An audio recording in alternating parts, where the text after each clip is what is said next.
Hello everyone. ये video रहने वाला IB ACIO टीयर 2 के बारे में, which is a subjective paper.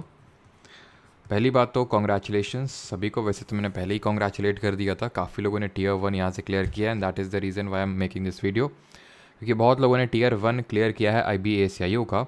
अब बात आती है टीयर 2 को क्लियर करने की, सो दैट आप interview which is the final stage उस तक पहुँच सकें।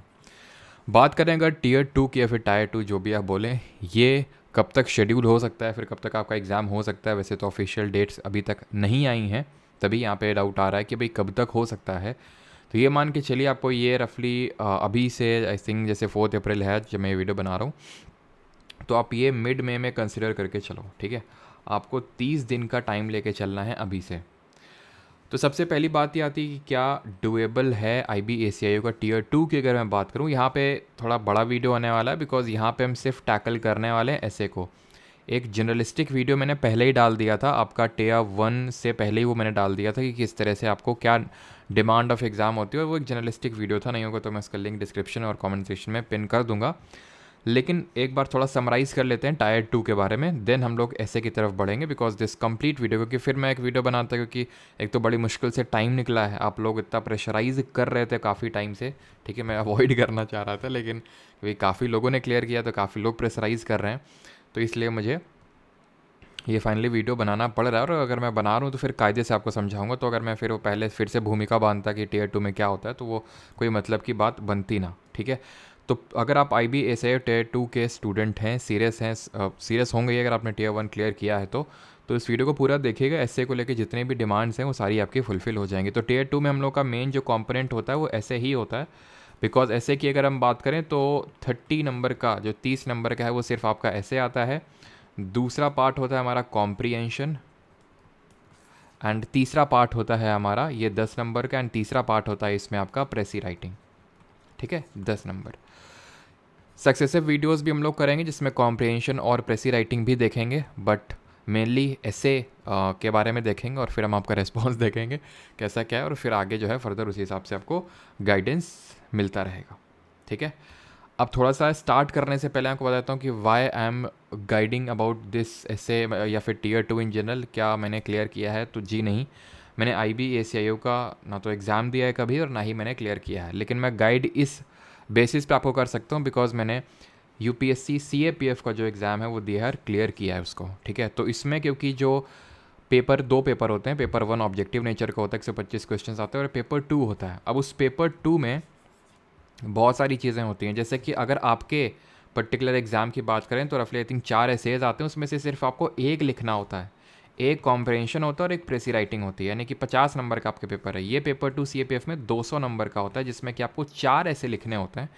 एक कॉम्प्रहेंशन होता है, एक प्रेसी राइटिंग होता है, 2 आर्गुमेंट्स होते हैं, 2 रिपोर्ट होती हैं, एंड ग्रामर होती है 20 नंबर की।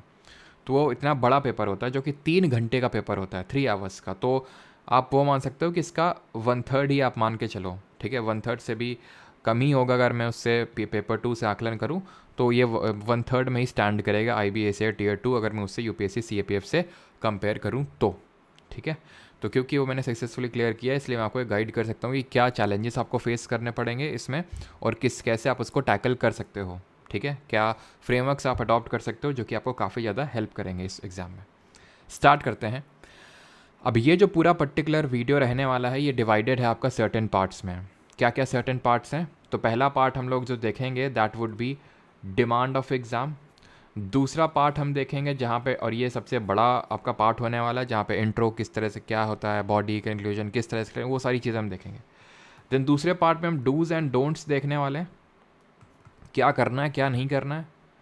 तीसरा जो कंपोनेंट रहने वाला है इस वीडियो का, दैट इज़ कि एक्चुअल एग्ज़ाम में जब आप एग्ज़ाम हॉल में बैठे होंगे तो वहाँ पे क्या चीज़ों का आपको ध्यान रखना है। और चौथा पार्ट ये है कि यहाँ पे मैं आपको टॉप 10 इम्पॉर्टेंट टॉपिक्स बताने वाला हूँ, जो कि आपके इस पर्टिकुलर एग्ज़ाम के पर्सपेक्टिव से इम्पॉर्टेंट हैं, ठीक है। बिकॉज ऐसे आपका अपने स्कूल लेवल में भी लिखे होंगे, ठीक है, और ये कॉम्पिटिटिव एग्ज़ाम में भी, डिफरेंट कॉम्पिटिटिव एग्ज़ाम में पूछे जाते हैं, तो सबकी अपनी अपनी अलग डिमांड होती है, तो उसी डिमांड के हिसाब से इंपॉर्टेंट टॉपिक्स होते हैं।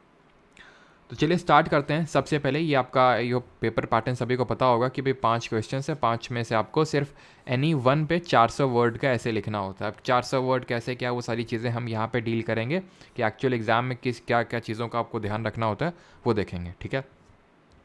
और काफ़ी लोग मुझे पता है अभी उसको लेके बोलेंगे कि सर आप इसको लेके बैच ले आइए, ये ले आइए, वो ले आइए। तो उसको लेके भी अभी मैं बता दूंगा कि देखो बैच वगैरह तो पहले ही बता दूँ, एस एच नहीं आएगा कोई बैच वगैरह, लेकिन हाँ कुछ मेरे दिमाग में आइडिया है तो उसको भी मैं डिस्कस करूँगा। सबसे पहले demand, what is a good ऐसे, एक अच्छा ऐसे क्या होता है। पहली बात तो चाहे भले मैंने यूपीएससी सीएपीएफ दिया हो, क्लियर किया हो, लेकिन या फिर किसी ने ठीक है कोई भी एग्ज़ाम दिया हो, ठीक है, जैसे कि अगर मैं इस एग्ज़ाम की बात करूँ सीएपीएफ की या फिर आईबी की मैं बात कर लूँ, तो किसी की गाइडलाइंस नहीं आई हुई है कि भाई ये एक अच्छा ऐसे होता है। लेकिन हाँ स्टूडेंट्स एग्ज़ाम देते हैं और उसी हिसाब से एक पैटर्न को ऑब्जर्व किया जाता है कि भाई इस तरह का हम ऐसे लिखते हैं तो अच्छे नंबर मिलते हैं और इस तरह का होता है तो उतने अच्छे नंबर नहीं मिलते हैं। अब कितने नंबर मिलते हैं, क्या 30 में भी 30 मिलते हैं, अगेन सब्जेक्टिव है। कभी इस तरह की जो मार्किंग है वो सामने नहीं आती है, खास करना तो आईबी में नहीं आती और ना ही सीएपीएफ में भी आती है, तो मार्किंग का कुछ पता नहीं है। बट इन जनरल ये कंसिडर किया जाता है कि भाई जैसे इस एग्ज़ाम की बात करूँ सीएपीएफ और उस आईबी में भी वैसा ही होगा कि फुल नंबर तो नहीं मिलते हैं सब्जेक्टिव पेपर में, क्योंकि सब्जेक्टिव इन नेचर है। लेकिन इससे आपको कोई मतलब नहीं होना चाहिए कि कितने नंबर मिलते हैं, आपका काम बस इतना होना चाहिए कि आपको बेस्ट ऐसे लिख के आना है, ठीक है। क्योंकि मार्किंग के बारे में दिमाग लगाने से अच्छा है कि आप ऐसे को अच्छे करने में ज़्यादा अपना दिमाग लगाएं तो ज़्यादा बेटर रहेगा, ज़्यादा मार्क्स आप फेच कर पाएंगे।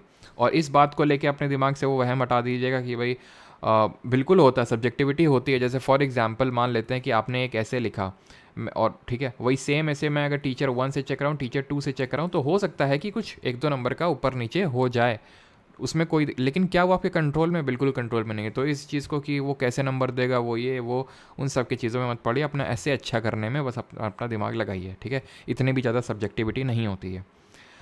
तो व्हाट इज़ अ गुड ऐसे, अब यहाँ पे क्योंकि मतलब एक ही ऐसे है ना, अब जैसे मान लो सीएपीएफ में 4 ऐसे हैं, 4 ऐसे लिखने होते तो वहाँ पे सब्जेक्टिविटी आ भी सकती है, बट यहाँ पे नहीं, ठीक है। तो डिमांड की अगर सबसे पहली जो डिमांड होती है दैट इज़ फॉर्मेट। जो जनरल फॉर्मेट फॉलो किया जाता है एक ऐसे को लिखने के लिए, जो एक अच्छा फॉर्मेट माना जाता है that is IBC. What is this IBC? I here stands for intro, B here stands for body, और यहाँ पे मैंने जो खुद प्रिपेयर किए थे वो भी यहाँ पे मैं आपको दिखाने वाला हूँ, जो अपने एग्ज़ाम के टाइम पे किए थे, कि वो आप उनको किस तरह से फ्रेमवर्क, वो भी चर्चा करेंगे कि आराम से आहिस्ते से, ठीक है। एंड तीसरा होता है हमारा कंक्लूजन। ये एक होता है अच्छा फॉर्मेट। अब इंट्रो, बॉडी, कंक्लूजन होता क्या है वो थोड़ा सा समझिए। जैसे कि मान लेते हैं ये आपका एक बुकलेट है, ठीक है, ये मान लेते हैं ये एक बुकलेट और इसी में ही पूरा ऐसे लिखा हुआ है, एक पन्ने में ही पूरा ऐसे है, ठीक है। तो इसमें इतना पार्ट आप मान लीजिए, कुछ सर्टेन पार्ट आप मैं बोल दूँ 15% रफली 15%, ये होता है आपका इंट्रो। देन मेन जो पार्ट आता है आपका essay which caters the demand of the essay, वो होता है आपका बॉडी, ठीक है। दिस इज़ योर इंट्रो, 10 से 15% ये रहेगा।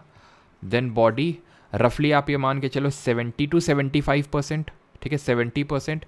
एंड लास्ट में होगा आपका कंक्लूजन, इसको भी आप 15% रख सकते हो, लेकिन अगेन ये 15 और ये 15 में चीज़ें कम होंगी और इसमें बढ़ेंगी, यानी कि ये 70% से कम तो हो ही नहीं सकता है आपका जो बॉडी होना चाहिए। यूजुअली आप ये मान के चल लो कि भाई इसमें से थोड़ा सा आप कम करके, इसके थोड़ा सा कम करके इसमें आपको 80% तक पहुंचाना है, क्योंकि बॉडी में ही आप चैलेंजेस डिस्कस करोगे, आप थोड़े से सॉल्यूशंस डिस्कस करोगे, वो अभी हम देखेंगे कि बॉडी में क्या क्या आपको चीज़ें ध्यान रखनी है। बट सबसे पहले हम आते हैं इंट्रो में किस किन चीज़ों का ध्यान रखना है और कैसे आप एक ऐसे को स्टार्ट कर सकते हैं। इंट्रो क्या होता है, कैसे किसी ऐसे को स्टार्ट करना होता है। अब क्योंकि आपके जो पेपर में आपको एक ही ऐसे लिखना और 400 वर्ड्स का है, ठीक है, तो 400 वर्ड में आपको जैसे कि अगर 70% वगैरह आप करेंगे यहाँ पे, जो मैथ्स लगाएंगे, तो वही रफली आपको ये मान के चलिए कि वही 280 आएगा, ठीक है, 280 वर्ड्स। तो वही आप मान के चलिए कि भाई 300 वर्ड्स आपको यहाँ पे लिखने हैं, 50 वर्ड्स रफली आपको यहाँ हो सकते हैं एंड 50 यहाँ पे हो सकते हैं। अब वहाँ पे गिन के, अब मतलब बैठ के गिनोगे नहीं आपकी 1 2 3 4, हाँ 400 हो गया, लो भैया ख़त्म, ऐसे नहीं होगा, ठीक है। वो भी देखेंगे, वो आपकी एक मिस्टेक में मैं डोंट्स में उसको आपको बताऊंगा कि किस तरह से ये मिस्टेक नहीं करनी है। बट रफ आइडिया लेके चलना है कि रफली 250 से 300 में आपका बॉडी और कुछ 50 में रफली आपका इंट्रो होना चाहिए। अब इंट्रो किस तरह से होना चाहिए, कैसे आप एक ऐसे को स्टार्ट कर सकते हैं, तो इसका फ्रेमवर्क होता है SQRL।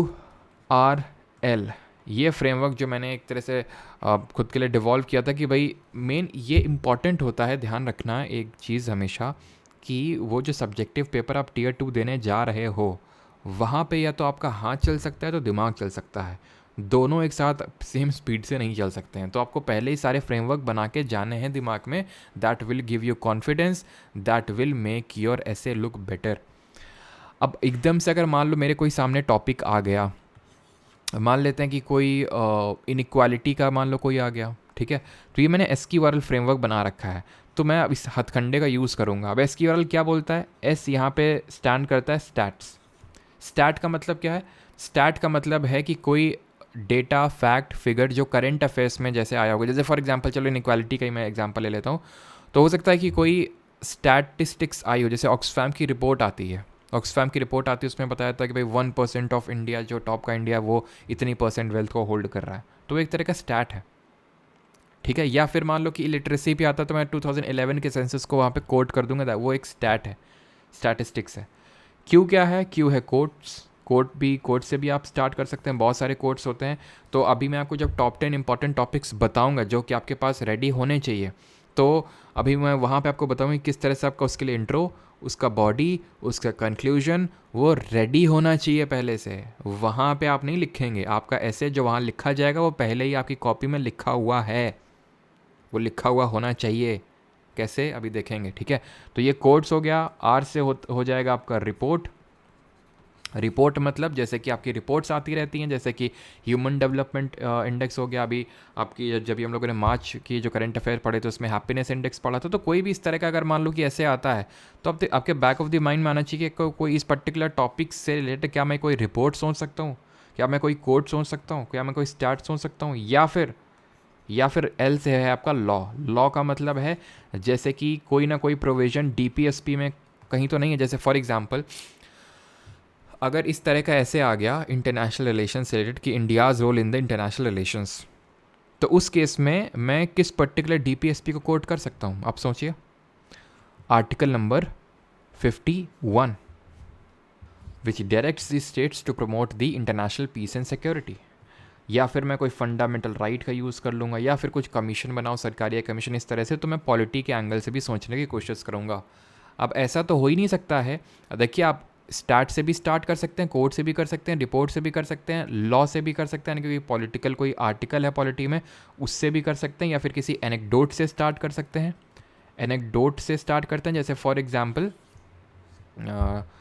एग्ज़ाम्पल जैसे RCB कोई मैं ले लूँ, ठीक है। तो हम बोलते रहते हैं ना गर्ल्स कुछ नहीं, मतलब होता ना टैबू है गर्ल्स के थोड़ा सा वो उसमें। तो अगर मान लो कोई इस तरह सोशल इशू से कोई ऐसे रिलेटेड आ जाता है जिसमें विमेंस को लेके हमें बताना है, तो उसमें ये अगर कोट किया जा सकता है। या फिर कि भाई देखो RCB की जो मेंस टीम है, बिल्कुल आप कर सकते हैं कि RCB की जो मेंस टीम है वो आज तक नहीं IPL जीती, और सेकेंड जो टाइटल था IPL का वो RCB नहीं जीत लिया। या फिर जैसे कि 2017 में जो ओलंपिक्स हुए थे रियो में, तो अगर आपको याद होगा वहाँ पे इंडिया ने सिर्फ 2 मेडल जीते थे, और वो भी दोनों मेडल विमेंस नहीं जीते थे, एक तो PV सिंधु जी ने और एक साक्षी मलिक जी ने, है ना।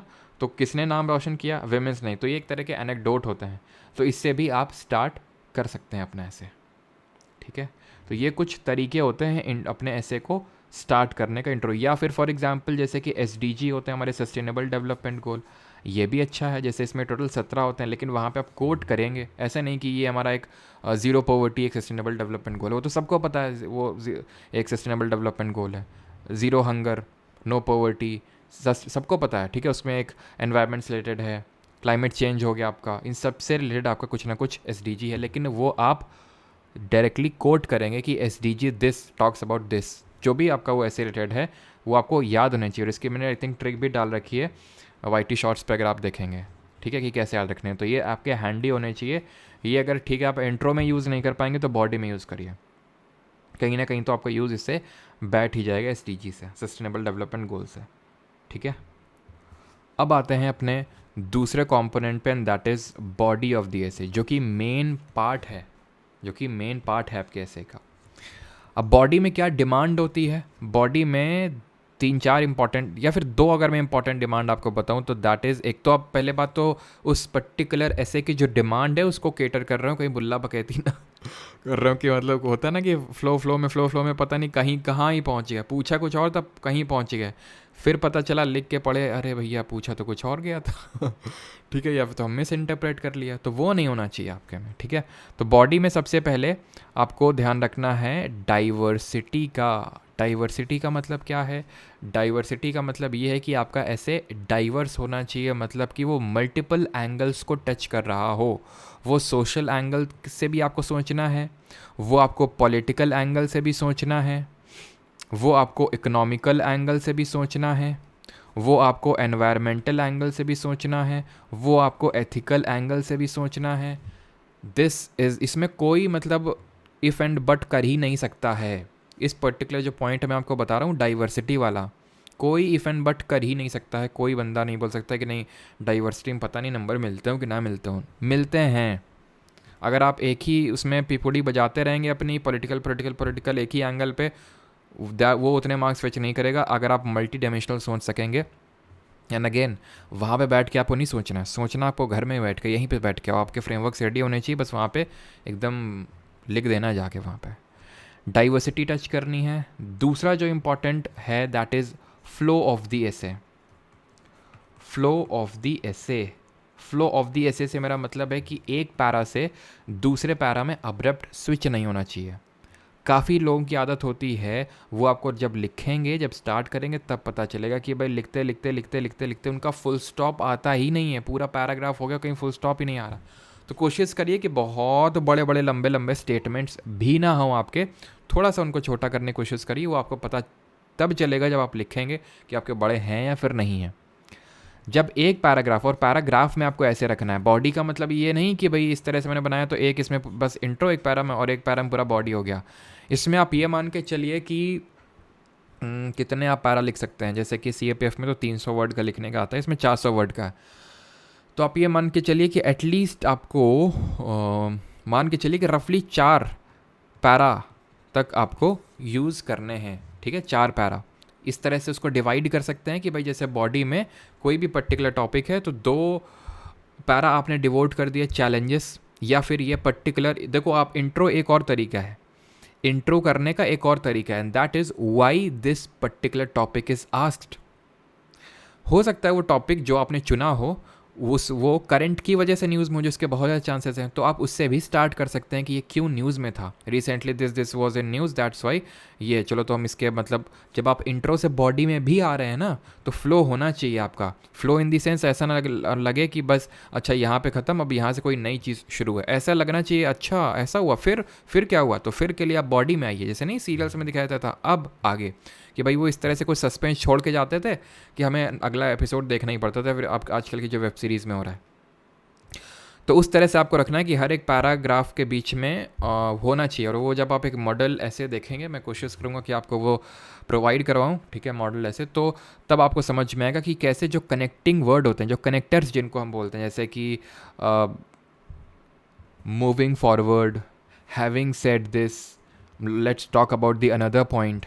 तो ये कुछ इस तरह के कनेक्टर्स होते हैं जो उसको अब्रप्ट स्विच नहीं देते हैं from one topic to the another, वो एक स्मूथ स्विच देते हैं from one topic to the another. एक पैरा से दूसरे पैरा में जब आप स्विच करते हो तो मतलब किसी आप दूसरे पॉइंट की बात करो, लेकिन उस पॉइंट को उसी से पिछले वाले से कनेक्ट कर देना है, पिछले वाले से कनेक्ट कर देना है उसको। तो फ्लो, ये दोनों चीज़ों पे कोई दो राय नहीं है कि ये मार्क्स फेच करते ही करते हैं, डाइवर्सिटी एंड फ्लो, ठीक है।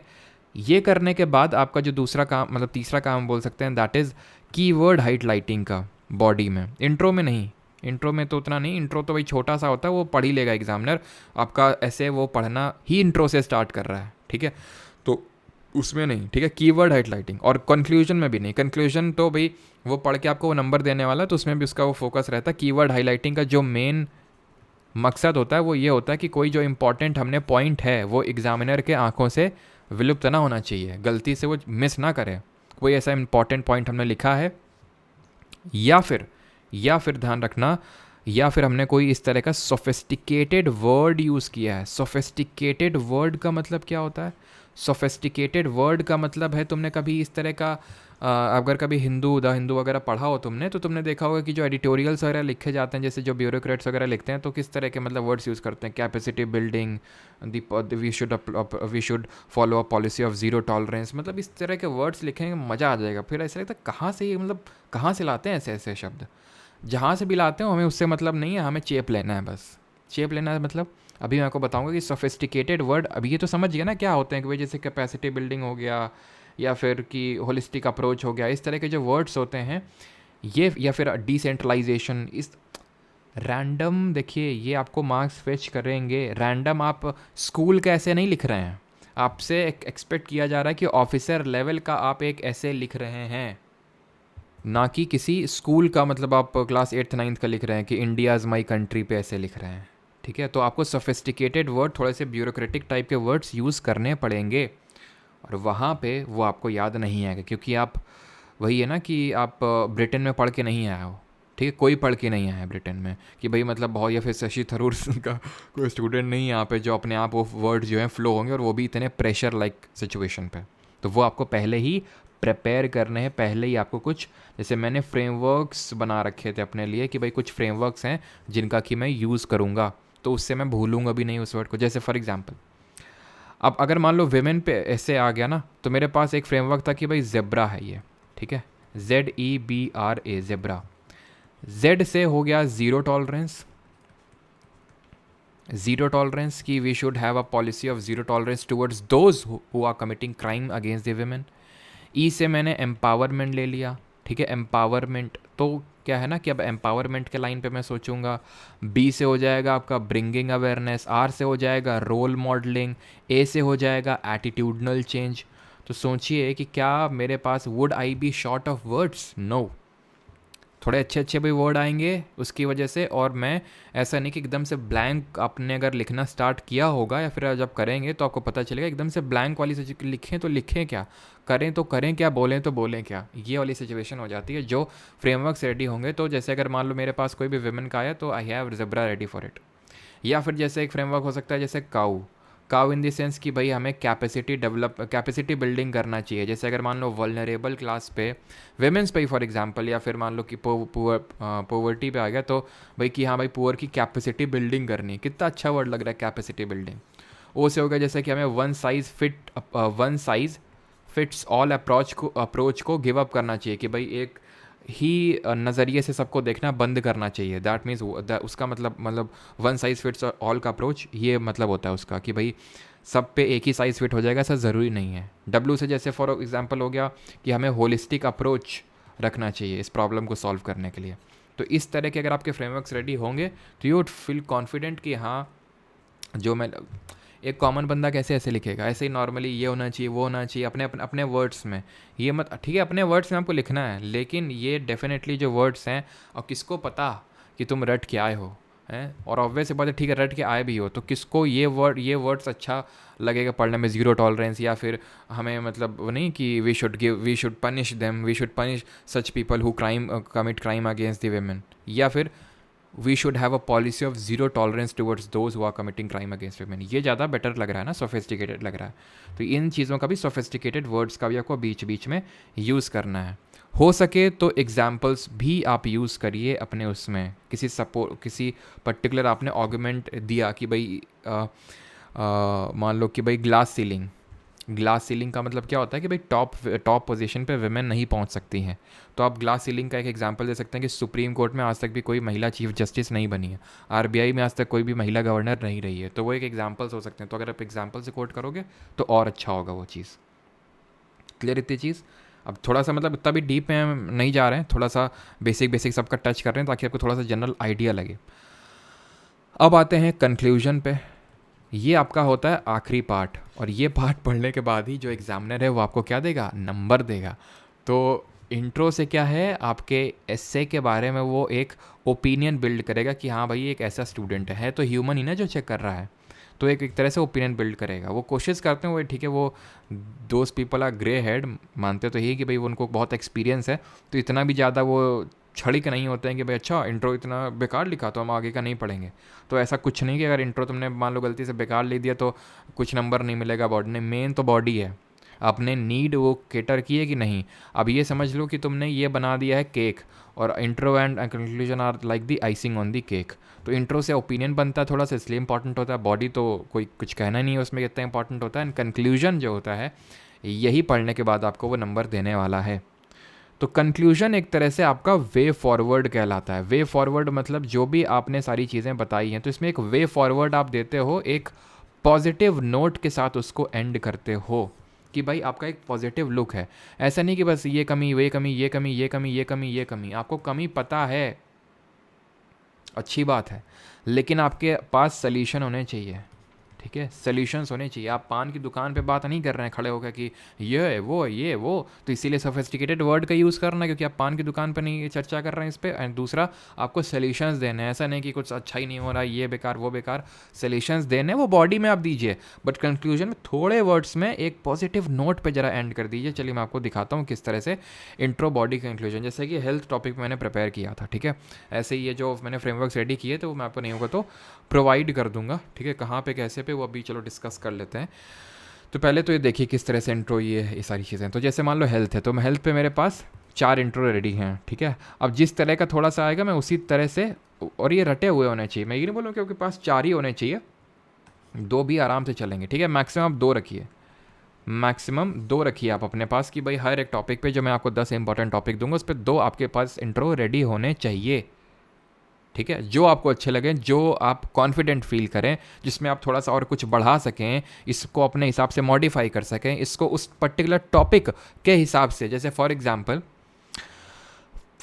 मान लो कि ऐसे है कि भाई गाय जो होती है वो दूध कैसे देती है, दूध कैसे देती है। अब क्योंकि मैंने पढ़ा इंट्रो इस तरह से लिखा है कि गाय जो है चारा कैसे खाती है तो मैं उसको कुछ इस तरह से मोल्ड करूँगा कि भाई वो दूध से भी कनेक्ट हो जाए, वो चारा जो है दूध से भी कनेक्ट हो जाए। समझ रहे हैं आप? तो मतलब जो मैंने पढ़ा उसका तो मैं यूज़ करूँगा ही करूँगा, लेकिन इस तरह से यूज़ करूँगा ताकि वो आउट ऑफ द टॉपिक ना लगे, टॉपिक से रिलेट करके ही उसको मैं लिखूँगा। शायद समझ पा रहे होंगे आप कि आपने जो भी फ्रेमवर्क बिल्ड किए हैं, तो ऐसा नहीं कि आपने जो बिल्ड किया फ्रेमवर्क उसी के हिसाब से ही एग्जामिनर एकदम सेट करेगा आपके लिए कि भाई आए हैं भाई साहब याद करके इंट्रो, बॉडी, कंक्लूजन, तो ऐसा ही ऐसे देंगे कि एकदम फिट बैठ जाए। वो फिट नहीं बैठेगा, उसकी प्रैक्टिस आप पहले से ही करेंगे, तब आप उसको फिट करने की प्रैक्टिस कर पाएंगे पहले से, एंड तब एक्चुअल एग्ज़ाम में आप उसको फिट कर पाएंगे। ये सोचेंगे कि हम वहाँ पे जाके कर देंगे, भूल जाइए। तो ये मैक्सिमम आप 2 रखिए इंट्रो। ठीक है, कोट्स आप इस तरह से रख सकते हैं, जैसे बुद्धा का एक कोट है, गांधी जी का कोट है ऑन दी हेल्थ, तो आप कोट भी रेडी रखिए। ठीक है, कोट हर टॉपिक पे आपके रेडी होने चाहिए। देन बॉडी की अगर बात करें, तो बॉडी जैसे हेल्थ है, अगर मान लो कि जैसे मैंने प्रिपेयर किया था, अगर जैसे कॉजेज़ की बात करेगा तो मैंने अनहेल्दी लाइफस्टाइल हो गया, क्लाइमेट चेंज हो गया, एक्सपोजर टू टॉक्सिक सब्सटेंसेस, मतलब इस तरह के कीवर्ड रेडी होने चाहिए। अब इस पर आप सोचिए बैठ के कि भाई अनहेल्दी लाइफस्टाइल किस तरह से हमारी हेल्थ को इम्पैक्ट करता है। अनहेल्दी लाइफस्टाइल क्या है कि हम एक्सरसाइज नहीं करते हैं, जंक फूड ज़्यादा खाते हैं, ठीक है, एक्सरसाइज नहीं, तो वो सारे आप अनहेल्दी लाइफस्टाइल के बारे में सोचिए।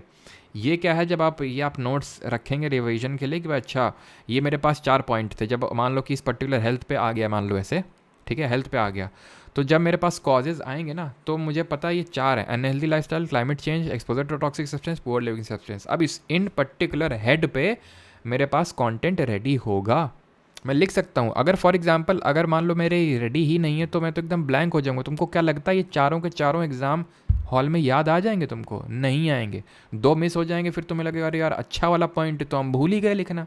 ये होगा तुम्हारे साथ जब तुम लिखना स्टार्ट करोगे, फिर किया होगा तो पता होगा कि अच्छा पॉइंट तो यार हम मिस ही कर दिए, ये वाला पॉइंट तो हम मिस ही कर दिए। तो तुम्हारे अच्छे पॉइंट मिस ना हो इसलिए पहले तो अच्छे पॉइंट बना लो और फिर उनको याद कर लो, किसी कोई फ्रेमवर्क बना के, कोई नेमोनिक बना के, सो दैट उसको भी ना बोलो जैसे मैंने काऊ, ज़ेब्रा, इस तरह से जो बताया आपको। फिर ये कॉजेज़ हैं कि क्यों है अनहेल्दी लाइफस्टाइल, फिर चैलेंजेस हैं, एंड देन ये आपका वे फॉरवर्ड में आप सारी चीज़ें गिना सकते हो। यूजुअली थोड़े से इक्का दुक्का पॉइंट एक्स्ट्रा इसलिए प्रिपेयर किए जाते हैं क्योंकि ज़रूरी नहीं कि जो हम जैसा प्रिपेयर करके गए वैसा ही ऐसे आ जाए। तो सो दैट कि मान लो कि अगर हमें चैलेंजेस में 4 पॉइंट लिखने हैं, तो मान लो मेरे पास 5-6 पॉइंट हैं, तो वो 2 पॉइंट अगर रेलेवेंट नहीं है तो भी मेरा कोई ज़्यादा फ़र्क पड़ेगा नहीं। यहाँ पे क्वेश्चन आता है कि क्या हमें फ़्लो चार्ट बनाना चाहिए, ऐसे में फ़्लो चार्ट बनाना चाहिए, हाँ या ना? तो जिस कॉन्फिडेंस के साथ मैंने बोला था कि डाइवर्सिटी होनी ही चाहिए ऐसे में, it will fetch you marks, flow होना ही चाहिए, smooth flow, it will fetch you marks. उस कॉन्फिडेंस के साथ मैं ये नहीं बोल सकता कि flow chart will give you extra marks. It is a kind of, I think, double edged sword. जो मेरा एक्सपीरियंस रहा, डबल एज्ड स्वॉर्ड से मेरा मतलब ये है कि ये नंबर आपको दिला भी सकता है और काट भी सकता है एक्स्ट्रा। कैसे? पहली बात तो मैं आपको एडवाइस ये करूँगा, अगेन कोई गाइडलाइंस नहीं किसी की, ये मेरा अपना पर्सनल ओपिनियन है। तो फ्लो चार्ट तब आपको ड्रॉ करना चाहिए when you are excess of content. आपके पास मान लो 400 वर्ड का लिखना है ऐसे, और आपके पास है 500 उसमें वर्ड का कोई मटेरियल, 600 वर्ड का, वी आर वेरी कॉन्फिडेंट इतना मेरे पास कंटेंट है, देन उस केस में आप फ्लो चार्ट का यूज़ करो। कुछ भी हब एंड स्पोक मॉडल का यूज़ कर लो, या फिर कुछ लोग ट्री बना के उसमें पूरा दिखा देते हैं। कैसा भी आप फ्लो चार्ट, डिफरेंट तरीके होते हैं। फिर क्वाड्रेंट आप बना सकते हो फ्लो चार्ट में, इस तरह से शिफ्ट हुआ, ठीक है। या फिर जैसे कि मान लो ये हमारे नेगेटिव, हाँ ये दोनों नेगेटिव क्वाड्रेंट होते हैं, फिर नेगेटिव पॉजिटिव पॉजिटिव, इस तरह से किस तरह से हम पॉजिटिव पॉजिटिव में मूव किया। या फिर इस तरह से हब एंड स्पोक मॉडल की, मान लो ये चैलेंजेस है, चैलेंजेस में मैंने 4 चैलेंजेस इस तरह से लिख दिए, तो एग्जामिनर को पता भी चल गया कि देखो 4 चैलेंजेस हैं, और उसके लिए मुझे वर्ड की नहीं मतलब वो करना पड़ा, वर्ड नहीं इतने सारे लिखने पड़े।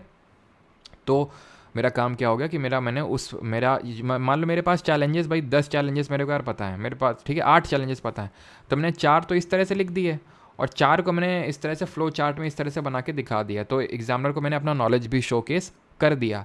Now when you are short of words, मतलब के पास है नहीं, ज़बरदस्ती बनाने के लिए अगर तुम बनाओगे तो मेरे हिसाब से नंबर फिर देन कट्टे वो नेगेटिव साइड में जाएगा। क्योंकि एक ऐसे वो होता है जो, अगेन जो मैंने बोला पैराग्राफ्स में, और फ्लो अच्छा स्मूथ फ्लो होना चाहिए। बात फालतू में फ्लो चार्ट बनाएंगे क्योंकि किसी ने बोल दिया था आपसे फ्लो चार्ट बनाने में अच्छे नंबर मिलते हैं, तो वो फिर आपका एक वही ना नेगेटिव साइड में जाएगा। तभी मैंने बोला it is a double edged sword. आपके पहले ही रेडी होने चाहिए फ्लो चार्ट किस तरह के, अगर आपको यूज़ करना है कि किस तरह के मैं यूज़ कर सकता हूँ फ्लो चार्ट। बट ये अगेन क्या है ना कि ये सेकेंडरी चीज़ है, पहले तो आपको वो डाइवर्सिटी फ्लो सारी चीज़ें रेडी हैं, तब आपको फ्लो चार्ट पे सोचना है कि ये फ्लो चार्ट हो सकते हैं, और वो मैं ड्रॉ कर सकता हूँ अपने एक्स्ट्रा पॉइंट्स को दिखाने के लिए, एक्स्ट्रा एज लेने के लिए थोड़ी सी। क्लियर इतनी चीज़? और अगेन वो फ्लो आपका नहीं टूटना चाहिए, ठीक है। तो फ्लो चार्ट का भी आई होप आपको क्लियर हो गया होगा। और एक चीज़ कि भाई फ्लो चार्ट जैसे CAPF के लिए, जैसे मैंने सोच रखा था कि फॉर एग्जांपल वहाँ पे 4 ऐसे आते हैं, अगर मेरा एक छूट रहा होगा तो मैं फ्लो चार्ट का तो 2-3 फ्लो चार्ट का थोड़ा बहुत लिख के बना दूंगा, सो दैट अगर मेरे पास if I am short of time, मैं लिख नहीं पाऊंगा उतना, तो मैं फ्लो चार्ट दिखा के एटलीस्ट एग्जामिनर को अपना नॉलेज शो केस कर दूंगा कि भाई मुझे ये पॉइंट पता थे, टाइम की शॉर्टेज की वजह से मैं नहीं लिख पाया।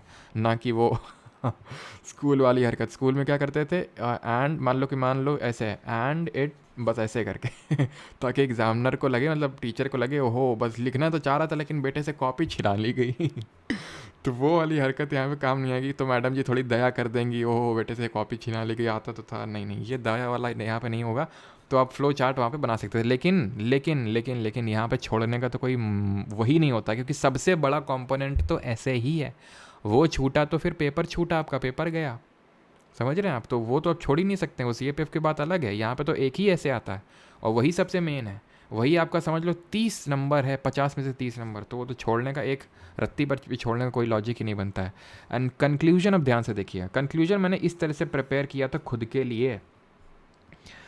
अब इसलिए मैंने प्रिपेयर किया था कि जब मैं ऐसे लिखता था तो मैंने, क्योंकि मेरे पास, आप में से काफ़ी लोगों को पता होगा कि जब ये मतलब it was my first exam, ठीक है, और मेरे पास टाइम था, जो मैंने प्रिपेयर किया था 2-2.5 महीने का मेरे पास टाइम था। वो 2-2.5 महीने में ही पेपर 1 का भी कंप्लीट करना पड़ा था मेरे को, पेपर 1 भी करना था, पेपर 2 भी करना था। आप जानते हैं UPSC CAPF आसान एग्ज़ाम नहीं होता है उतना, ठीक है, उसमें सिविल सर्विसेज वाले भी बंदे बैठते हैं, और उसमें ये होता है कि मतलब वैकेंसीज़ भी काफ़ी कमी होती हैं, ऐसे 250-300 टाइप वैकेंसीज़ होती हैं, मैक्सिमम है बहुत कि भाई 350-400 आ जाएँ, लेकिन on an average 250 type vacancies होती हैं ऑल इंडिया, ठीक है। तो टफ़ तो काफ़ी था, तो 2.5 महीने मुझे प्रिपेयर करना था, और मैंने ये चीज़ को एनालाइज़ किया कि भाई मेरे से, अगर मैंने मतलब जो कन्वेंशनल चीज़ अगर वो फॉलो किया तो फिर मेरे से हो नहीं पाएगा वो, ठीक है, कि मैं उतना टाइम में कंप्लीट कर नहीं पा रहा था, बिकॉज ऐसे भी था, कॉम्प्रिहेंशन भी था, आर्ग्यूमेंट भी था, रिपोर्ट राइटिंग भी थी, ग्रामर भी थी, ठीक है, तो सारी चीज़ें करनी थी, और टाइम पे वहाँ पे कंप्लीट करना बड़ा हर्डल हो जाता है पेपर को। तो इसलिए मैंने इस तरह से फ्रेमवर्क डिवॉल्व कर लिया। ये मैंने उठाया था उस समय एक मतलब अभी भी आती हो, मतलब होगी योजना पत्रिका, ठीक है, तो योजना भी ऐसे मैं मतलब पढ़ रहा था, तो वहाँ से मैंने ये योजना बनाई कि क्यों ना इसको चेप देते हैं, और बड़ा राहत का सांस लिया था मैंने इसको चेपने के बाद। कैसे? ये मतलब वहीं योजना में किसी हेल्थ पे ही आई थिंक आया था, और किसी ब्यूरोक्रेट ने उसको लिखा हुआ था, तो ये मैंने पूरा चेप लिया, पूरा एकदम वही। और फिर मैंने ये दिमाग लगाया कि जैसे हेल्थ हो गया, ये पढ़िए आप, कितना मजा आएगा। Improving the quality of health the system level requires a focus on governance issues, improving the public sector management, building and augmenting institutional capacities. लग रहे हैं ये सारे क्या हैं, ये होलिस्टिक वो वही है ना, sophisticated keywords, as well as a culture of data-driven approach. Ayushman Bharat has initiated a number of these steps in the right direction, but it constitutes a small subset of a large number of steps that need to be taken to drive the quality process in the Indian health system. This is beginning of the long and arduous journey, which can be achieved more sooner than later with the strong willpower of every stakeholder. Stakeholder जैसे word आपको use करने हैं, ठीक। तो अब सोचिए कितना, अगर मैं ये लिख दूँ हेल्थ पे, तो एग्जामिनर, तुम अगर मान लो एग्जामिनर, तुम क्या सोचोगे, कहाँ है लड़का, लाओ जरा इसकी इसकी चुम्मी ले लें जरा यही सोचोगे ना कि मतलब क्या लिखा है भाई, चुम्मेश्वरी टाइप, है ना। तो ये क्या है, अब ये मैंने पता है किस, मतलब ये मैंने हेल्थ के लिए नहीं सिर्फ बनाया था ना, एक पर ठीक है, एक पर्टिकुलर तुम्हारे में तो एक ही आना है, मान लो 10 टॉपिक ले, तो तुम इतना रट भी सकते हो। मैंने रट्टा मार रखा था एकदम, तो मुझे नींद में भी उठा के पूछ लेता, तो मैं बस बोल दो इम्प्रूविंग द क्वालिटी, बस मैं शुरू हो जाता था, improving the quality of health the system, ठीक है, वो रटा हुआ था, क्योंकि यही मेरा एक तरह से वो अस्त्र था। तो अगर मान लो एजुकेशन पे आ जाता, एजुकेशन पे, तो वह हेल्थ की जगह मुझे एजुकेशन करना था। आयुष्मान भारत की जगह कोई मान लो कि अभी जैसे मान लो नेशनल एजुकेशन पॉलिसी आई, तो मैं नेशनल एजुकेशन पॉलिसी यहाँ पे लिख दूंगा, ठीक है, और हेल्थ सिस्टम की जगह एजुकेशन सिस्टम। बस मुझे 2-3 शब्द चेंज करना ही है, हेल्थ का कंक्लूजन पूरा बन जाएगा एजुकेशन का कंक्लूजन, ठीक है। इसको मैं फिर सोचता था और कहाँ फिट हो जाएगा, क्या टेक्नोलॉजी में फिर फिट हो जाएगा ये, और कहाँ फिट हो जाएगा। तो ये जो कंक्लूजन था, ये मेरा हेल्थ के लिए नहीं सिर्फ था, ये 3-4 टॉपिक के लिए था भाई। ये मैंने बना रखा था कि भाई अब तो मुझे याद नहीं आ रहा, जैसे एक एजुकेशन के लिए, एक टेक्नोलॉजी के लिए, कि अगर कुछ भी आएगा ये मेरा रेडी, बस हेल्थ की जगह एजुकेशन करना है, आयुष्मान भारत की जगह उस समय जो कोई स्कीम चल रही होगी, और हेल्थ सिस्टम की जगह एजुकेशन सिस्टम, ख़त्म। मतलब एक कंक्लूजन से मैंने 3-4 को वो कर रखा था, ठीक है। एंड देन इस तरह से भी आप कंक्लूजन कर सकते हैं कि Ayurvedic text also dwell on the concept of health in totality, आरोग्यम परम भाग्यम स्वास्थ्यम, ये इस तरह से आप हिंदी में भी लिख सकते हैं, और फिर उसका आप मतलब समझा सकते हैं, ठीक है। तो अब सोचिए कि इस पर्टिकुलर ये जो पूरा है, ठीक है, एक तो अच्छा है पढ़ने में, दूसरा वहाँ पे मैंने सोचना नहीं पड़ा, तो टाइम भी उतना ज़्यादा मेरा नहीं लगा, तीसरा क्या इसका फ़ायदा है, तीसरा तो यार मुझे भी याद नहीं आ रहा क्या फ़ायदा है क्या फ़ायदा है इसका। एक तो अच्छा है, टाइम भी कम लगा, और बाकियों से मुझे अच्छे नंबर भी दिला के जाएगा ये, है कि नहीं। अच्छा भी है और टाइम भी कम लगा, और मैं कॉन्फिडेंट हो के इसको लिखूंगा, कॉन्फिडेंट हो के कितने मस्त मौला तरीके से लिखूंगा। वहाँ आदमी सोच रहा होगा क्या लिखें, कैसे कंक्लूड करें, और यहाँ पे मेरा तो एकदम बस शुरू करो ख़त्म करो, और मेरे वर्ड्स पे फुलफिल हो गए, मेरे को सोचना नहीं था कि यार कैसे 400 वर्ड कंप्लीट करूँ मैं, ठीक। तो ये कंक्लूजन हो गया। अब आ जाते हैं डूज़ एंड डोंट्स पे। देन उसके बाद हम डिस्कस कर लेंगे कि भाई एग्ज़ाम हॉल में क्या चीज़ें ध्यान रखनी, और इम्पॉर्टेंट टॉपिक्स, और फिर उस पर आ जाएंगे कि भाई क्या कर सकते हैं, बिकॉज वही है ना कि बैच वगैरह तो ऐसा डेडिकेटेड नहीं आएगा, लेकिन कुछ मैंने सोचा तो उस पर भी डिस्कशन कर लेंगे।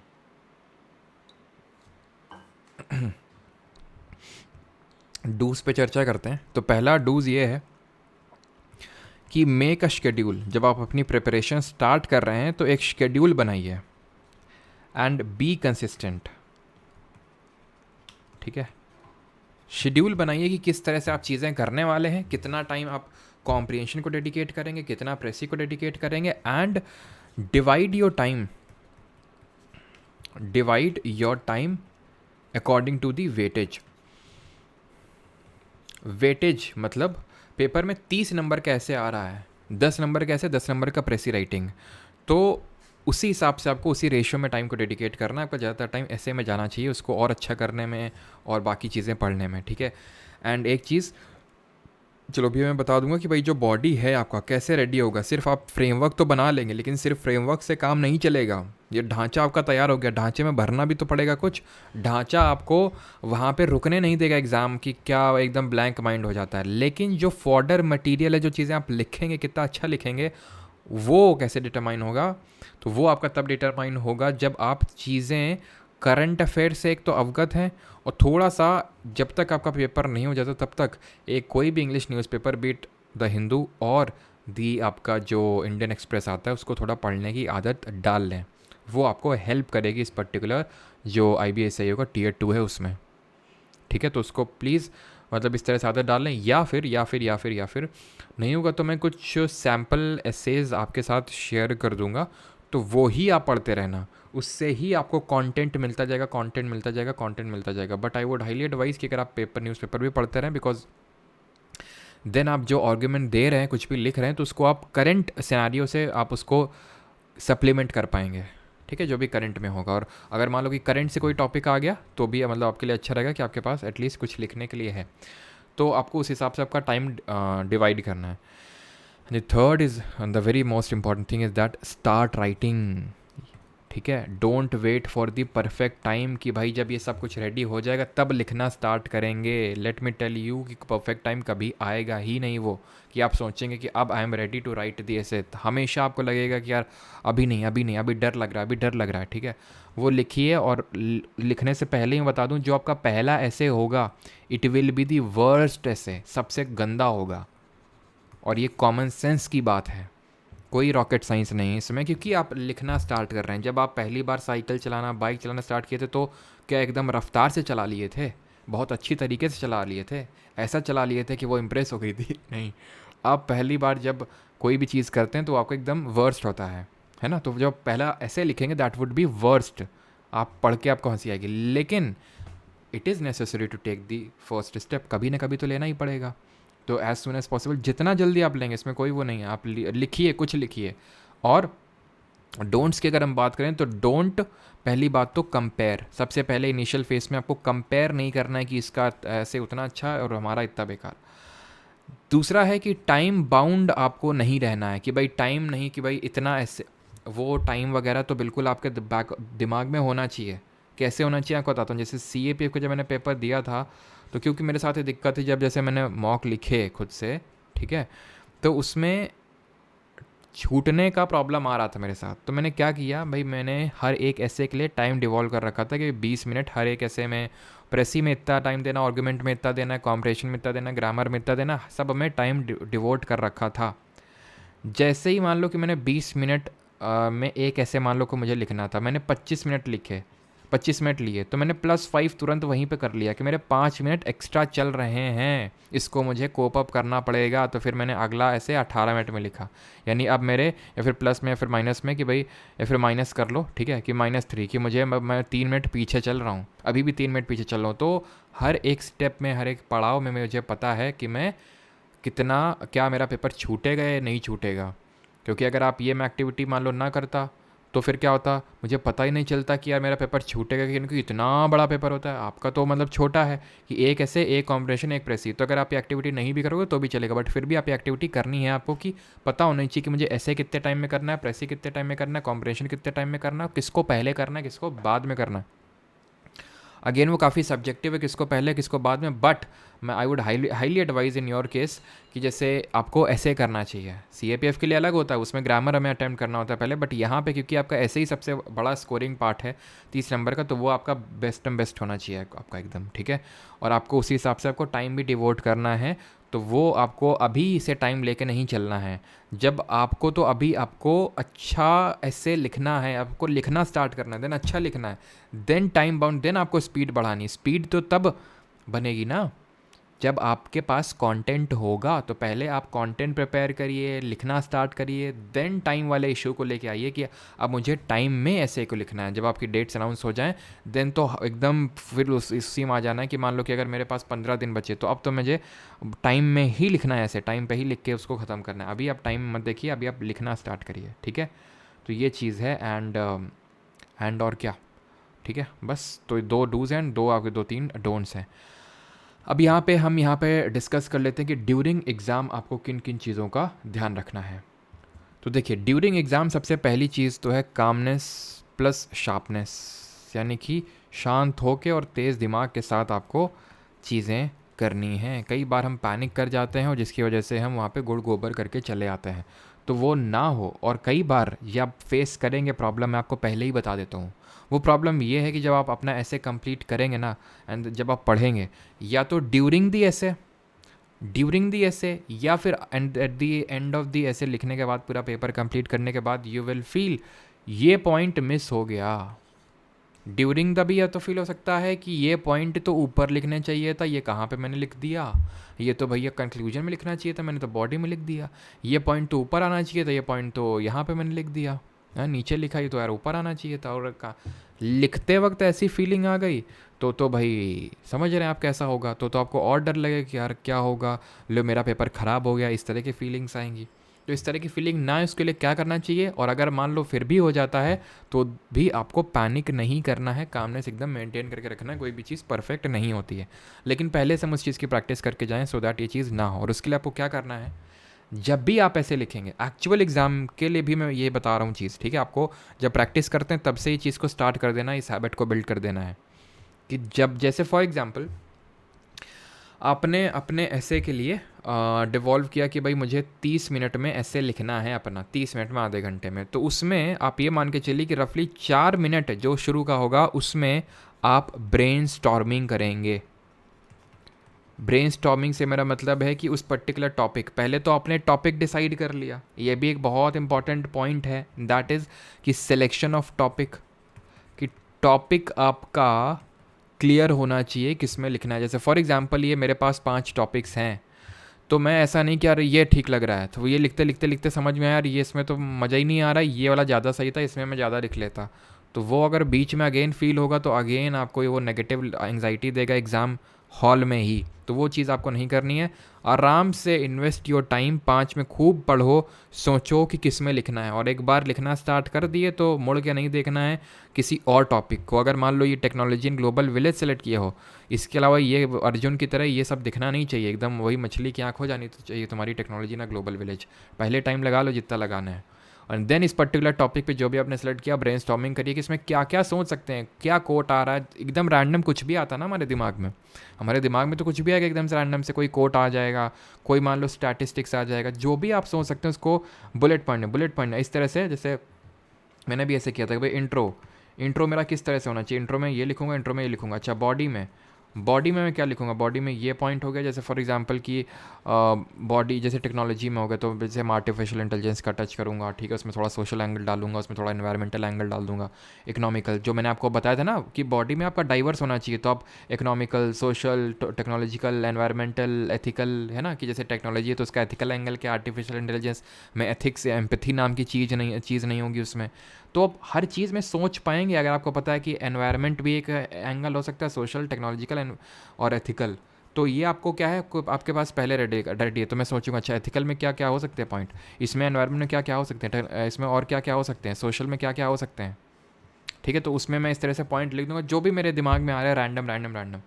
तो अब मेरे पास लेआउट रेडी है, अब मुझे पता है कि किस पॉइंट को कहाँ पे फिट करना है, कौन पहले लिखा जाना है, कौन बाद में लिखा जाना है, ये उस हिसाब से मैं उसको लिख दूंगा। चैलेंज पहले होगा, प्रॉब्लम पहले होगी, बाद में सोल्यूशन होगा। अब मेरे पास क्योंकि सारे पॉइंट्स रेडी हैं तो मैं उसी हिसाब से उसको लिख पाऊंगा। अगर मैं ब्रेनस्टॉर्मिंग नहीं करूंगा तो एफजार्ड मैनर में सब इधर उधर होगा, अरेंज्ड फॉर्मेट में नहीं होगा, ऐसे स्मूथ नहीं होगा, और वो आपको नेगेटिव पॉइंट एक तरह से फेच करेगा, ठीक है। तो इस चीज़ का आपको ध्यान रखना है कि कामनेस प्लस शार्पनेस और selection of the topic, brainstorming and talking about the another point and that is completing the paper को कंप्लीट करना है। अगर मान लो कि लिखते लिखते आपको ये आभास हुआ, ठीक है, कि आपसे पेपर कंप्लीट ना हो पाएगा क्योंकि ऐसे में तुमने इतना ज़्यादा टाइम लगा दिया है कि अब तुमसे उतना पेपर नहीं हो पाएगा पूरा, तो सबसे पहली बात तो ये कि 400 वर्ड का ऐसे लिखना है तो कभी भी 400 वर्ड का नहीं लिखना है, 400 से थोड़ा सा कम ही साइड में रखना है आपको, क्योंकि कोई गिनने नहीं बैठ रहा है वहाँ पे। और जब आप थोड़ा सा कम लिखेंगे, थोड़ा सा कम से मेरा मतलब आप 380 350 भी लिखेंगे, लेकिन उसमें आपको ये करना है कि थोड़ा सा स्पेसिंग दे के लिखना है, स्पेस बहुत ज़्यादा भी नहीं होना चाहिए। इस अगेन सब्जेक्टिव है ये चीज़, सब्जेक्टिव से मेरा मतलब है कुछ लोग बहुत पास लिखते हैं, जब आप लिखेंगे तब आपको पता चलेगा।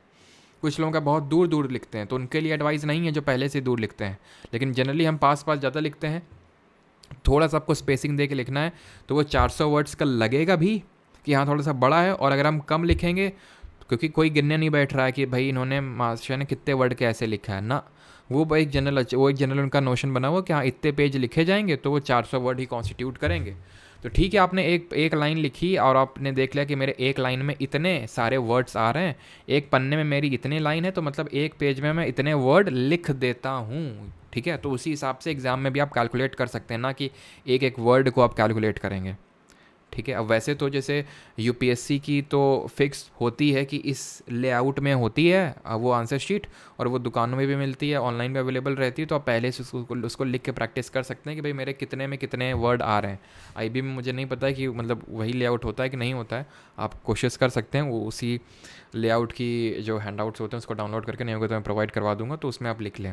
नहीं तो वहाँ पर एग्ज़ाम हॉल में भी आप ऐसा कर सकते हैं कि भाई एक लाइन में आपके कितने हुए, कितने वर्ड्स हैं, टोटल कितने लाइन है, उसमें ज़्यादा टाइम नहीं लगेगा, और आप उसको मल्टीप्लाई करके देख सकते हैं। ठीक है, तो अगर आप कम लिखेंगे तो क्या है कि कम टाइम आपका लगेगा, कम टाइम लगेगा, और कम टाइम में आप उस पूरी डिमांड को, कम टाइम लगेगा, और अगर आपके पास कम कंटेंट है देन तो आपको ये फॉलो करना ही चाहिए मेरे हिसाब से, कि फालतू का खींचने से अच्छा है कि उसको जितने अच्छे पॉइंट हैं उनको, अब ऐसा भी नहीं कि भाई हम सर और ज़्यादा स्पेसिंग कर दें, 200 वर्ड का लिख दें, वो तो साफ साफ समझ में आएगा, कोई वहाँ पे पागल नहीं बैठा है ना। तो मतलब वो है कि आप थोड़ा सा खेल सकते हैं 300 से लेकर 400 के बीच में, कि वो 350 तक रखोगे कोई दिक्कत नहीं है। ठीक है, क्या सर हम 450 कर दें तो दिक्कत हो सकती है कि भाई जितना आपसे पूछा गया तो उतने में आप नहीं लिख रहे हो, वैसे ऐसा कोई नेगेटिव नहीं, लेकिन आप 500 में लिख दोगे, जो कि नहीं लिखता है कोई यूजुअली, क्योंकि टाइम लगता है उसमें और ये सारी चीज़ें होती हैं। लेकिन मान लो कि किसी का मन नहीं भर रहा है 400 में तो डेफिनेटली वो नेगेटिव पॉइंट फेच करेगा। 400 की जगह अगर आप 300 के लिखोगे, थोड़ा सा डेफिनेटली वो थोड़ा सा कहीं ना कहीं एक आधा नंबर, एक नंबर तो आपका वो कट सकता है। ठीक है, तो वो चीज़ आप कितना कटता है मुझे भी नहीं पता, वो आधा एक बस मैं से बोल रहा हूँ। ठीक है, लेकिन हाँ वो कटने के चांसेस है। तो लेकिन अगर आप 320 और थोड़ा सा स्पेसिंग दे के 350 लिख दो, कोई दिक्कत वाली बात नहीं है। ठीक है, इतनी ज़्यादा है ना, लेकिन आपको कंप्लीट करना है पेपर। तो जिन लोगों का टाइम में कंप्लीट नहीं हो पाता, तो ये भी प्रॉब्लम उससे सॉल्व हो जाएगा कि भाई आपके टाइम पे कंप्लीट, क्योंकि कंप्लीट करना बहुत इंपॉर्टेंट है पेपर को। आप चाहे जितना ऐसे अच्छा लिख देंगे, आपको 30 में 30 न मिल जाने वाले, ये भी पक्की बात है, 30 में 30 न मिलने वाले आपको। ठीक है, मार्किंग तो किसी को पता नहीं, लेकिन आप बहुत अच्छा ऐसे लिखेंगे तो मेरा ऐसा मानना है, जैसे यूपीएससी में भी ऐसा ही होता है, 20 नंबर आपको मिलने वाले हैं। लेकिन सोचिए आपने एक 10 नंबर का मान लो प्रेस या फिर कॉम्प्रिहेंशन छोड़ दिया, तो वहाँ पे जहाँ पे आपको 5-6 नंबर मिल सकते थे, मान लो आपने ऐसे बहुत अच्छा लिख दिया, बहुत अच्छा लिख दिया आपने, वैसे तो आपको मिल लेता 18 नंबर, आपने बहुत अच्छा लिख दिया, मिल गया 21, मान लो 21 नंबर। लेकिन ये जो 10 नंबर का था, आप अगर एवरेज भी लिख देते तो आपको 5 नंबर मिल जाते हैं। तो एक तरह से अगर आप देखें तो 2 नंबर का आपका नुकसान हो गया ना। और ये मैं बोलूँगा जब बहुत ज़्यादा अच्छा लगेगा, बहुत ज़्यादा आउटस्टैंडिंग आप लिख दोगे ऐसा कुछ। और वैसे भी अगर मान लो कि तुम 10-15 लाइन लिखने के चक्कर में अगर एक टॉपिक को छोड़ रहे हो, तो 10-15 लाइन में तुमको 3 नंबर तो एक्स्ट्रा ना मिल जाएंगे, ये भी बात पक्की। मान लो 2 ही नंबर कंसिडर करते हैं, तो 2 नंबर आपको एक्स्ट्रा मिले, उसकी वजह से आपने यहाँ पे 5 नंबर छोड़ दिए, है ना, तो 3 नंबर का आपका लॉस हो गया। तो पेपर तो कंप्लीट करना है हर हालत में, उसका कोई इसमें कोई अल्टरनेटिव नहीं है। अब आ जाते हैं जो टॉप 10 इंपॉर्टेंट टॉपिक्स हो सकते हैं आपके एग्जाम के लिए। सबसे पहला जो इंपॉर्टेंट टॉपिक है, और उस पर भी अभी डिस्कशन कर लेंगे कि क्या हो सकता है आपके लिए सोल्यूशन, किस तरह से आप प्रिपेयर कर सकते हैं, जिसके लिए मैं चर्चा कर रहा था बीच बीच में। इंटरनल सिक्योरिटी सबसे इंपॉर्टेंट टॉपिक है आपके लिए, इंटरनल सिक्योरिटी, क्योंकि आप आईबी का एग्ज़ाम लिखने जा रहे हैं। इसमें आप इंटरनल सिक्योरिटी में, अब चलो वहाँ पे हम डीप पे डिस्कस नहीं कर रहे हैं कि किस तरह से आप इंटरनल सिक्योरिटी को डिस्कस करेंगे। हमारा सीएपीएफ का क्या रोल होता है, डिफरेंट इंटेलिजेंस एजेंसी जैसे आईबी जैसे एनआईए जैसे एजेंसीज़ का क्या काम होता है, कहाँ कहाँ पे क्या क्या चैलेंजेस है। जैसे फॉर एग्जांपल यहाँ पे आपका रेड कॉरिडोर है, जहाँ पे आपका नक्सलिज्म का प्रॉब्लम है, नॉर्थ ईस्ट में भी आपका नक्सलिज्म और इसका प्रॉब्लम है, और जो चाइना से जो आर्म्स की सप्लाइंग होती है उसका प्रॉब्लम है। जम्मू एंड कश्मीर में आपका अलग तरह का प्रॉब्लम है। यहाँ पे पंजाब और ये राजस्थान वाला बेल्ट है, यहाँ पे पंजाब में खासकर ड्रग्स वगैरह का प्रॉब्लम है, वो भी एक नेशनल। ठीक है, और इंटरनल सिक्योरिटी में आप टेक्नोलॉजी एंगल भी डाल सकते हैं, क्योंकि और डालना ही पड़ेगा आपको, क्योंकि टेक्नोलॉजी एक बहुत बड़ा थ्रेट बन के आ रहा है इंटरनल सिक्योरिटी के लिए। वो आप सबको पता है किस तरह से आर्टिफिशियल इंटेलिजेंस का गलत यूज़ हो रहा है। तो इस तरह से आपको डाइवर्स एंगल चुनने हैं। ठीक है, अब जैसे इंटरनल सिक्योरिटी में अगर आप मैप बना सकें, मैप थोड़ा सा दिखा सकें, तो डेफिनेटली एक तरह का फ्लो चार्ट में मैं कंसिडर करूँगा, और वो थोड़ा सा आपको एक्स्ट्रा मार्क्स फेच कर सकता है। ठीक है, तो इंटरनल सिक्योरिटी आपका बहुत इंपॉर्टेंट है। देन अगर मैं बात करूँ इंटरनेशनल रिलेशंस, ठीक है, इंटरनेशनल रिलेशंस की किस तरह से इंडिया के रिलेशंस है, देन वहाँ पे आप मल्टीपल कंट्रीज़ के साथ टच करोगे। साउथ एशिया में मालदीव्स का भी रिसेंट इशू था, चाइना के साथ तो आपको कोट करोगे ही, साउथ ईस्ट एशिया है ना, और आप यूएसए हो गया, रशिया हो गया, किस तरह से इंडिया बैलेंस बना रहा है दोनों में, रशिया यूक्रेन वॉर हो गया, क्या मिडिल ईस्ट में क्या चल रहा है, तो वो सारी चीज़ें आप इसराइल फ़लस्तीन में क्या चल रहा है, उसके साथ हम कैसे रिलेशंस मेंटेन कर रहे हैं, वो सारी चीज़ों पे आपके पहले ही टॉपिक्स प्रिपेयर होने चाहिए कि किस एंगल में टच करोगे वहाँ, तो उस हिसाब से मोल्ड करना है आपको जिस हिसाब से उसने ऐसे पूछा है। ठीक है, तो सारे करंट इवेंट्स आप लिंक तभी कर पाओगे जब करंट अफेयर से आप अवगत होगे, तो आप न्यूज़ को फॉलो करना स्टार्ट करिए। ठीक है, तो इंटरनेशनल रिलेशन हो गया, ग्लोबलाइजेशन को भी आप इसी से रिलेट कर सकते हैं जिसको हम वैश्वीकरण बोलते हैं। आप आर्टिफिशियल इंटेलिजेंस हो गया, इसको मैं टेक्नोलॉजी हेड के अंदर रखूँगा, अभी टेक्नोलॉजी वाला ऐसे हो गया। ठीक है, 4 हो गए। पांचवा जैसे मैं ले सकता हूँ क्या, क्लाइमेट चेंज हो गया आपका, ये भी काफ़ी न्यूज़ में रहता है। ठीक है, डिफरेंस जो कॉन्फ्रेंस ऑफ पार्टीज़ होती हैं उसको आप कोट करेंगे यहाँ पे। सोशल इश्यूज़ हो गए आपके, जिसमें कि आप चाहे विमेन का इशू ले लो या फिर पोवर्टी का इशू ले लो, या फिर पोवर्टी का हो गया, आपका विमेन का हो गया, या फिर मान लो कि जो इंडिया डेमोग्राफिक डिविडेंड हो गया, है ना। डेमोग्राफिक डिविडेंड का मतलब ये कि हमारी इतनी वर्किंग पॉपुलेशन है, जो 60, मान लो वही 16 टू आपका 60 ईयर्स के 59 ईयर्स के जो बीच की एज, जो इतनी वर्किंग पॉपुलेशन है, तो इंडिया के पास हाईएस्ट है, तो इज़ इट अ बून और अ बेन, इस तरह से क्वेश्चन पूछ सकता है।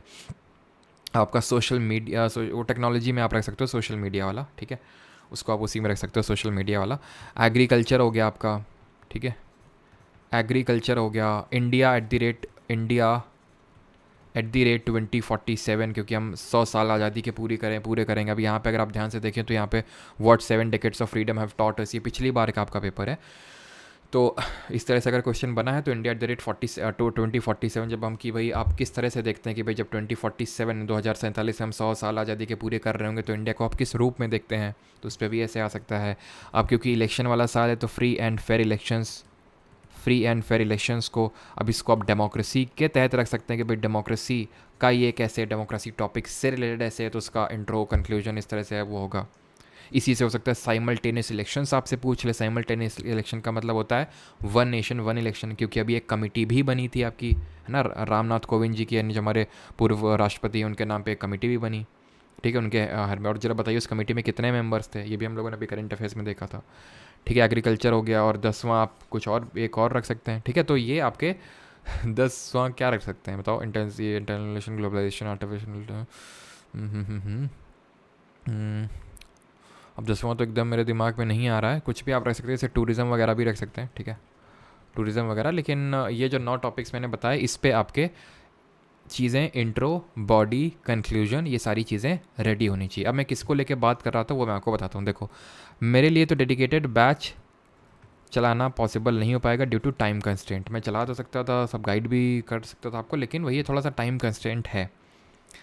तो उसकी वजह से हम ये कर सकते हैं कि आप लोगों को एक ग्रुप बन जाए जो सीरियस एस्पिरेंट हैं, जो आईबी के लिए प्रिपेयर कर रहे हैं। अगर आप यहाँ तक वीडियो में आए तो ऑब्वियस बात है आप सीरियस ही एस्पिरेंट होंगे और आपने टीयर 1 क्लियर किया होगा, लेकिन फिर भी कुछ नॉन सीरियस स्टूडेंट तो होते ही हैं। ठीक है, तो उन लोगों का टेलीग्राम ग्रुप बन जाए जो सीरियस स्टूडेंट है। आप लोग एक टॉपिक डिसाइड कर लें, ठीक है, उसमें खुद को एक दूसरे को मॉनिटर जो भी बनाना, मैं रेगुलेट कर नहीं कर पाऊँगा, देखो साफ सीधी बात है। ठीक है, अगर हाँ मेरे से जो बन पड़ा, अगर मेरे पास टाइम है तो मैं पूरी कोशिश करूँगा मैं कर सकूँ, लेकिन वही है ना कि मैं प्रॉमिस नहीं कर सकता हूँ किसी चीज़ को लेके। ठीक है, तो ये सारी चीज़ें हैं कि आप अगर सीरियस ग्रुप का होगा, आपका स्टूडेंट्स का ग्रुप होगा, मान लो नहीं भी होता है, इसमें कुछ स्टूडेंट फालतू की बकवास करने लगते हैं, तो आपको पता चल जाएगा कि भाई ये पर्टिकुलर पर्सन सीरियस है, तो उसके साथ आप फर्दर आप बॉन्डिंग बना के अपना डिस्कशंस कर सकते हैं। तो आप ऐसे लिखिए, एक दूसरे को शेयर करिए, एक दूसरे के ऐसे को रिव्यू करिए इन पैरामीटर्स पे जो मैंने आपको बताया। लिखेंगे, एक दूसरे का रिव्यू करेंगे, तो आपको बहुत ज़्यादा दूसरे पे डिपेंडेंट होने या फिर किसी बैच पे डिपेंडेंट होने की ज़रूरत नहीं होगी। क्या बैच लेना चाहिए, कहीं पे नहीं लेना चाहिए, वो अगेन सब्जेक्टिव क्वेश्चन से प्रिपेयर तो आपको खुद से ही करना पड़ेगा, वो आप अपना हिसाब से देख लीजिए जैसा भी ठीक लगे, लेकिन मैं ये कर सकता हूँ। अब ये मत एक्सपेक्ट करिएगा कि मैं आपको एक रैंडम टेलीग्राम ग्रुप का लिंक दे दूँगा कि भाई ये लो और इसमें जुड़ जाओ, क्योंकि अगर मैंने ये लिंक दे दिया तो इसमें आपको पता है नॉन आईबी स्टूडेंट भी जुड़ जाएंगे और वो फिर फालतू की चीज़ें करेंगे, और वो फिर वही है ना कि गर्ल्स को उसमें काफ़ी ज़्यादा दिक्कत होती है, नया कौन कौन मैसेज करता है। ठीक है, इसी वजह से यहाँ तक कि मुझे जो बैच का टेलीग्राम है उसको भी ज़्यादातर बंद ही रखना पड़ता है इसी वजह से, क्योंकि कुछ लोग होते हैं जो फालतू की हरकतें करने लगते हैं। तो मैं ये कर सकता हूँ आपके लिए, एंड दैट इज़ कि इस तरह से एक प्राइवेट टेलीग्राम चैनल या फिर ग्रुप क्रिएट कर सकता हूँ आप लोगों के लिए, जहाँ पे आप डिस्कशन कर सकते हैं। एंड जैसे मैंने बताया, अगर मैंने रैंडम शेयर किया तो फिर उसमें कोई भी ज्वाइन हो जाएगा। तो मैं ये कर सकता हूँ कि भाई जैसे मैंने एप्लीकेशन पे, अगर आपको याद हो, देखो यार मैं फ्री कर सकता हूँ और फ्री ही रहेगा ये, लेकिन है क्या ये, जैसे अब रैंडम में इसका लिंक तो दे नहीं सकता हूँ टेलीग्राम पे या फिर यूट्यूब पे, तो कोई भी ज्वाइन हो जाएगा। तो अगर मैं ये चीज़ कर दूंगा कि भाई यहाँ पे आपको एप्लीकेशन पे आना पड़ेगा, एक सर्टेन अमाउंट पे करना पड़ेगा, तभी आप टेलीग्राम को ज्वाइन कर सकते हो।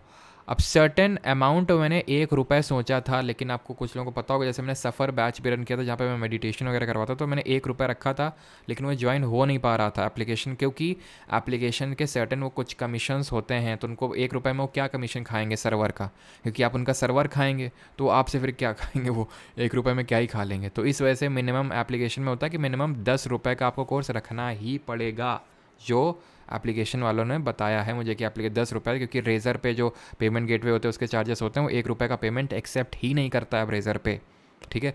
तो वो मैं 10 रुपये का रख दूंगा अगेन, ठीक है। ये मेरा कोई इसमें अर्निंग अगर मोटिव होता तो मैं ऑब्वियस सी बात उसको कुछ प्राइस में रख के कर सकता था, और मैं फ्री किस लिए नहीं कर रहा हूँ आप भी बात समझ गए होंगे, ठीक है, कि उसको कोई भी ज्वाइन कर लेगा अगर ऐसे फ्री होगा, कोई भी लिंक शेयर कर देगा।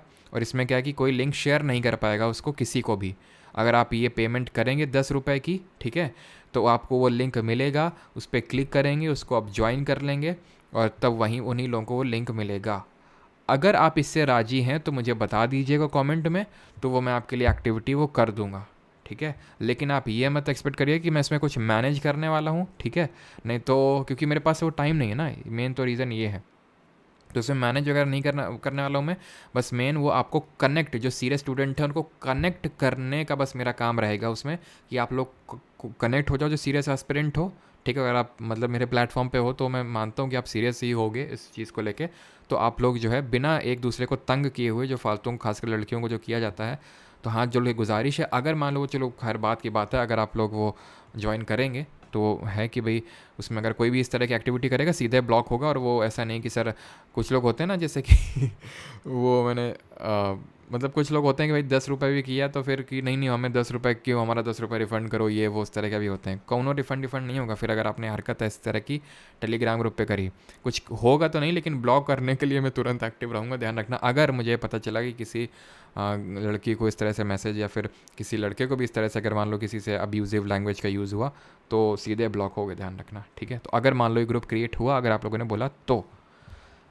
आई होप कि आपको ये वीडियो हेल्प करी होगी ऐसे को रिलेटेड, ऐसे जो लेके। बाकी आपकी कुछ डिमांड्स हैं, कुछ क्वेरी हैं, तो आप कमेंट सेक्शन में रख सकते हैं। और आपका इस वीडियो को लास्ट तक देखने के लिए बहुत बहुत धन्यवाद। और उम्मीद करता हूँ कि आप में से जैसे सभी लोगों ने Tier 1 को क्लियर करके मुझे मैसेज किया था, जो मुझे अच्छा लगता है जब आप मैसेज करते हैं, उसी तरह आप Tier 2 को क्लियर करेंगे अच्छे से विद योर फ्लाइंग कलर्स। आप इंटरव्यू में पहुंचेंगे और फाइनल सिलेक्शन लेंगे, देन फिर मैसेज करेंगे, देन अगेन मुझे लगेगा कि भाई जो मेरी मेहनत थी वो सफल रही, ठीक है।